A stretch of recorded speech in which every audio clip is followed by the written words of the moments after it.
¿Alguna vez te has sorprendido al escuchar a alguien decir, está en la Biblia, y al buscarlo no encontraste en ningún lado? Pues sí, esta frase es más común de lo que se imagina y revela algo curioso. Muchas ideas que circulan entre los cristianos no provienen realmente de las Escrituras. Con el tiempo, tradiciones humanas, interpretaciones erróneas e incluso invenciones completas han entrado en el vocabulario cristiano como si fueran verdades absolutas.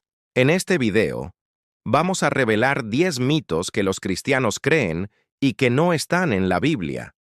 Y te sorprenderá cuántos de ellos ya has escuchado e incluso creído. Comenzamos con el primer mito, aquel que aparece en funerales y conversaciones familiares. Quien muere se convierte en ángel. La imagen parece bonita, ¿verdad? Imagina, una persona querida se va y se transforma en un ser celestial que nos cuida. Pero la verdad es dura y sencilla. La Biblia nunca dice que los humanos se convierten en ángeles después de la muerte. Los ángeles son una categoría totalmente diferente de seres creados por Dios. No fueron humanos, ni se transforman en humanos. Existen como espíritus ministradores, enviados para servir a aquellos que heredarán la salvación. Ahora quizá te preguntes, pero, ¿y Mateo 22:30, donde Jesús dice que en la resurrección seremos como los ángeles? Ahí es donde empieza la confusión. Jesús no dijo que nos convertiríamos en ángeles. Habló de que seríamos como los ángeles en un aspecto específico. Ellos no se casan ni se dan en matrimonio.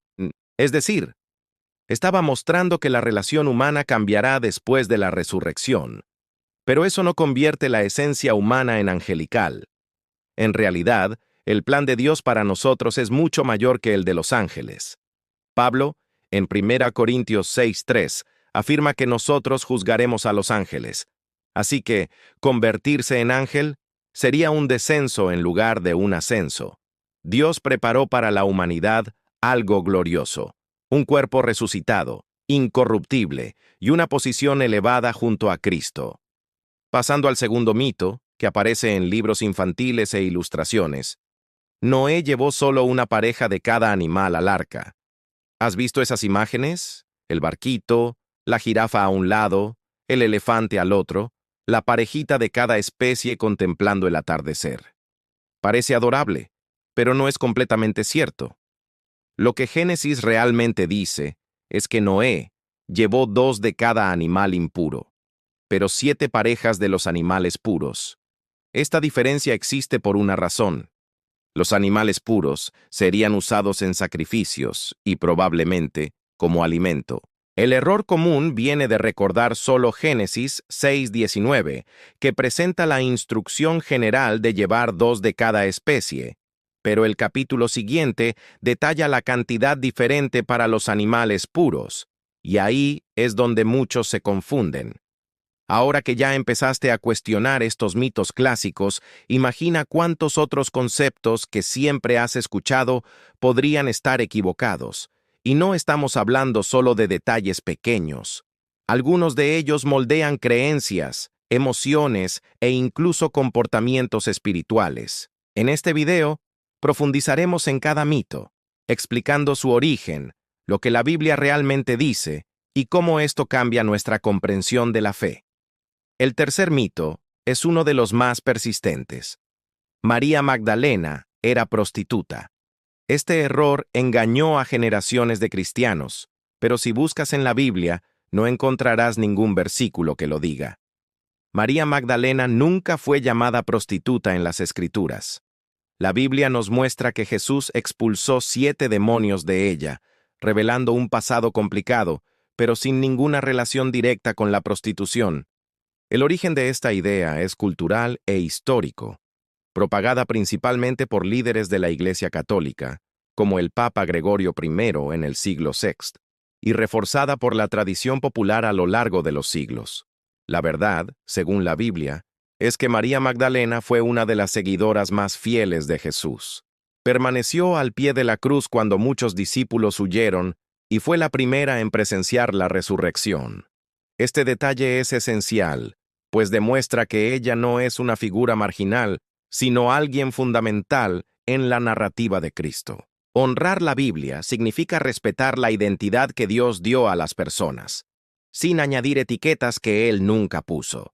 Este mito, además de distorsionar la historia, influye en cómo muchos ven la fe y a los seguidores de Jesús, creando prejuicios e ideas equivocadas que persisten hasta hoy. El cuarto mito es muy popular. El dinero es la raíz de todos los males. Muchas personas recitan esta frase con absoluta certeza, pero la Biblia nunca lo dijo. Lo que realmente afirma en 1 Timoteo 6:10 es que el amor al dinero es la raíz de todo mal. Este detalle cambia completamente el sentido de la frase. El problema no es el dinero en sí, sino el apego desmedido, la codicia y la idolatría que puede generar. El dinero es una herramienta. Puede usarse para bendecir vidas o causar destrucción, dependiendo del corazón de quien lo posee. Pablo deja claro: algunos, por desear intensamente riqueza, se desviaron de la fe y sufrieron grandes consecuencias. Por lo tanto, no es el objeto material lo que se condena, sino el amor desordenado por él. La lección es profunda. Dios no se opone a la prosperidad, sino al vacío espiritual que la búsqueda del dinero puede generar. Lo que importa es el corazón, no la cartera. Comprender esto cambia totalmente la manera en que manejamos nuestros recursos y cómo entendemos nuestro propósito en la fe. El quinto mito es aquel que aparece como frase de consuelo, pero con un profundo error. Si algo malo sucede, es porque faltó oración. Esta idea convierte a Dios en una especie de gerente de un servicio de atención espiritual. Rezas. Él resuelve. No rezas. Viene el problema. Pero la Biblia muestra otra realidad. Jesús oraba constantemente y aún así fue traicionado, arrestado, golpeado y crucificado. Pablo enfrentó persecuciones, prisiones y hambre. Esteban oró y murió apedreado. ¿Qué nos enseña esto? El sufrimiento no es necesariamente consecuencia de la falta de oración. El mundo es caído, y las tragedias ocurren incluso a quienes oran fielmente. La oración no es un escudo que protege de todos los problemas. Es una conexión con Dios que nos sostiene a pesar del sufrimiento. Jesús nos advirtió: en el mundo tendréis aflicciones, pero también dijo: tened buen ánimo, yo he vencido al mundo. El mito de la oración como garantía absoluta de protección espiritual crea culpa innecesaria en quienes ya enfrentan pérdidas, dolor y dificultades, y es momento de ver la verdad. Dios no promete una vida sin problemas, pero promete estar con nosotros en medio de ellos. Estos mitos muestran cómo ideas equivocadas pueden infiltrarse en la fe y moldear la manera en que pensamos sobre espiritualidad, personas e incluso sobre Dios. Muchos viven creyendo en tradiciones humanas, sin cuestionar si están alineadas con la palabra de Dios. Pero entender la Biblia correctamente nos permite caminar con más libertad, sabiduría y fe genuina, sin las etiquetas y distorsiones que la cultura ha añadido a lo largo de los siglos. El sexto mito es muy popular en redes sociales. Jesús nunca juzgó a nadie. Muchos cristianos repiten esto como si fuera la esencia del mensaje de Cristo, creyendo que Él era solo amor, perdón y palabras bonitas. Pero al mirar los evangelios, vemos que Jesús sí juzgó, y lo hizo de manera clara y contundente. ¿Recuerdas a los fariseos? Jesús los llamó hipócritas, sepulcros blanqueados, hijos del infierno, generación de víboras.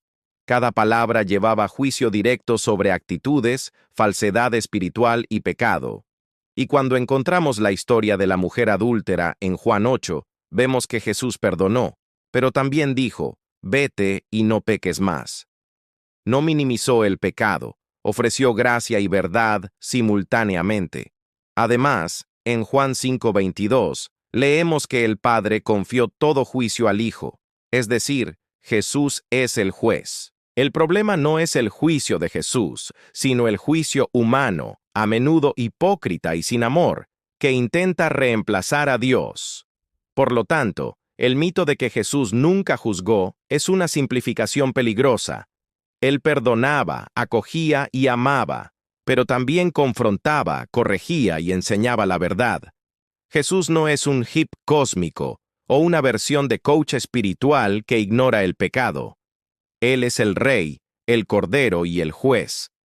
Entender esto cambia por completo nuestra visión sobre disciplina, perdón y responsabilidad espiritual.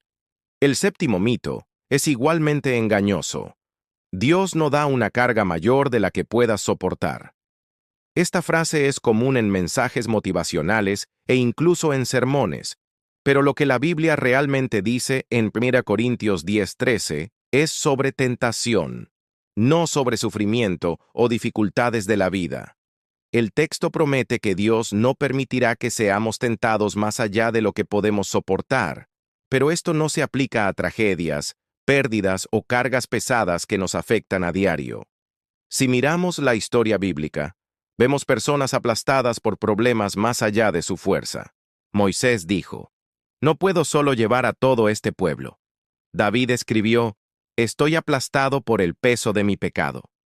Pablo, en sus cartas, describe aflicciones tan grandes que parecían imposibles de soportar. ¿Qué significa esto? Que Dios permite desafíos y dificultades para que dependamos de Él, no para probar nuestra fuerza personal. Nunca prometió que soportaríamos todos solos, prometió estar con nosotros cuando no podamos. La lección es profunda. La verdadera fuerza surge al reconocer nuestra debilidad y acudir a Dios, permitiendo que su poder se perfeccione en nosotros. El octavo mito es famoso en cultos y reuniones pequeñas. Donde 2 o 3 estén reunidos, Dios está allí. Esta frase se repite como si bastara una reunión pequeña para garantizar la presencia divina. Pero, en el contexto bíblico, Jesús enseñaba sobre disciplina y corrección en la iglesia, no sobre la cantidad de personas en oración o culto. Él indicaba que, cuando alguien pecara y se negara a cambiar, la corrección debía empezar individualmente, luego con testigos, y solo entonces con 2 o 3 reunidos. La frase, donde 2 o 3 estén reunidos en mi nombre, se refiere a justicia y humildad en el tratamiento del pecado, con Jesús en el centro del proceso. Dios no aparece solo en pequeños grupos, está presente siempre, solo o en multitud. Pero el contexto de Mateo 18:20 no es celebración o oración colectiva, sino corrección y disciplina. Estos mitos muestran cómo interpretaciones superficiales pueden distorsionar conceptos importantes de la fe. No solo confunden la visión sobre Jesús y Dios, sino que moldean comportamientos, expectativas e incluso sentimientos de culpa o insuficiencia. Comprender el contexto real de la Biblia nos ayuda a seguir una fe más sólida, basada en la verdad y no en tradiciones humanas o ideas populares. El noveno mito es una de las imágenes más clásicas que vemos en películas, cómics y predicaciones emocionales. Satanás vive en el infierno y reina allí. ¿Quién no ha imaginado al diablo sentado en un trono de fuego, riendo maliciosamente mientras manda las llamas del infierno? La verdad es que esto no es bíblico. El infierno no es la base de operaciones de Satanás. Es su destino final, preparado para castigo, no para gobernar. Jesús lo deja claro en Mateo 25:41. Apartaos de mí, malditos, al fuego eterno, preparado para el diablo y sus ángeles. El infierno fue preparado para él, no por él, y no tiene dominio allí. Actualmente, el diablo está en la tierra, actuando como león que ruge, buscando a quien devorar. Influye en personas, sistemas y culturas, y es llamado Dios de este siglo y príncipe de la potestad del aire en las Escrituras. Pero la cruz ya aseguró la sentencia final. Apocalipsis 20:10 revela que será lanzado al lago de fuego y azufre junto con la bestia y el falso profeta. Su tiempo es limitado y su derrota ya está decretada. El décimo mito es más visual y cultural. El fruto prohibido era una manzana. Todos asocian a Adán y Eva con una manzana roja, jugosa y prohibida. Pero la Biblia no especifica el tipo de fruto. En Génesis 3, solo se dice que Eva vio que el árbol era bueno para comer, agradable a la vista y deseable para dar entendimiento. El fruto podría ser higo, granada, dátil, uva u otro, pero la Escritura no dice cuál. La asociación con la manzana viene de una traducción latina de la Vulgata, en la que la palabra para mal, malum, coincide con la palabra para manzana, malum. Así surgió la idea popular de que el fruto prohibido era una manzana. Más que curiosidad, esta confusión muestra cómo tradiciones humanas y juegos de palabras pueden transformarse en mitos que atraviesan siglos. A lo largo de este video, vimos cómo mitos e ideas equivocadas se infiltraron en la fe cristiana. Desde conceptos sobre ángeles y Noé, hasta ideas sobre María Magdalena, dinero, oración, juicio, cargas, reuniones y la figura de Satanás. Estos errores no solo distorsionan la Biblia, sino que pueden influir en creencias, comportamientos e incluso en sentimientos de culpa o miedo. ¿Qué nos enseña todo esto? La fe verdadera requiere investigación, discernimiento y conocimiento profundo de las Escrituras. No basta con repetir frases bonitas o tradiciones populares. Es necesario profundizar en el contexto, estudiar, reflexionar y aplicar la palabra de Dios con sabiduría. Al comprender lo que la Biblia realmente dice, podemos caminar con más seguridad, fe genuina y libertad espiritual, sin miedo a creer en ideas falsas o distorsionadas. Y la moraleja de esta historia es simple, pero poderosa. No todo lo que escuchamos o vemos es la verdad bíblica. Cuestionar, estudiar y buscar comprensión es un acto de valor y devoción. Al hacerlo, te acercas a Dios con autenticidad y fortaleces tu fe, aprendiendo a discernir entre tradición humana y palabra divina. Ahora que conoces la verdad detrás de estos mitos, pregúntate, ¿cuántos otros conceptos que aceptas como verdad podrían estar distorsionados? La curiosidad es el primer paso hacia una fe más sólida. Y si quieres seguir aprendiendo y profundizando tu conocimiento, este es solo el comienzo del camino.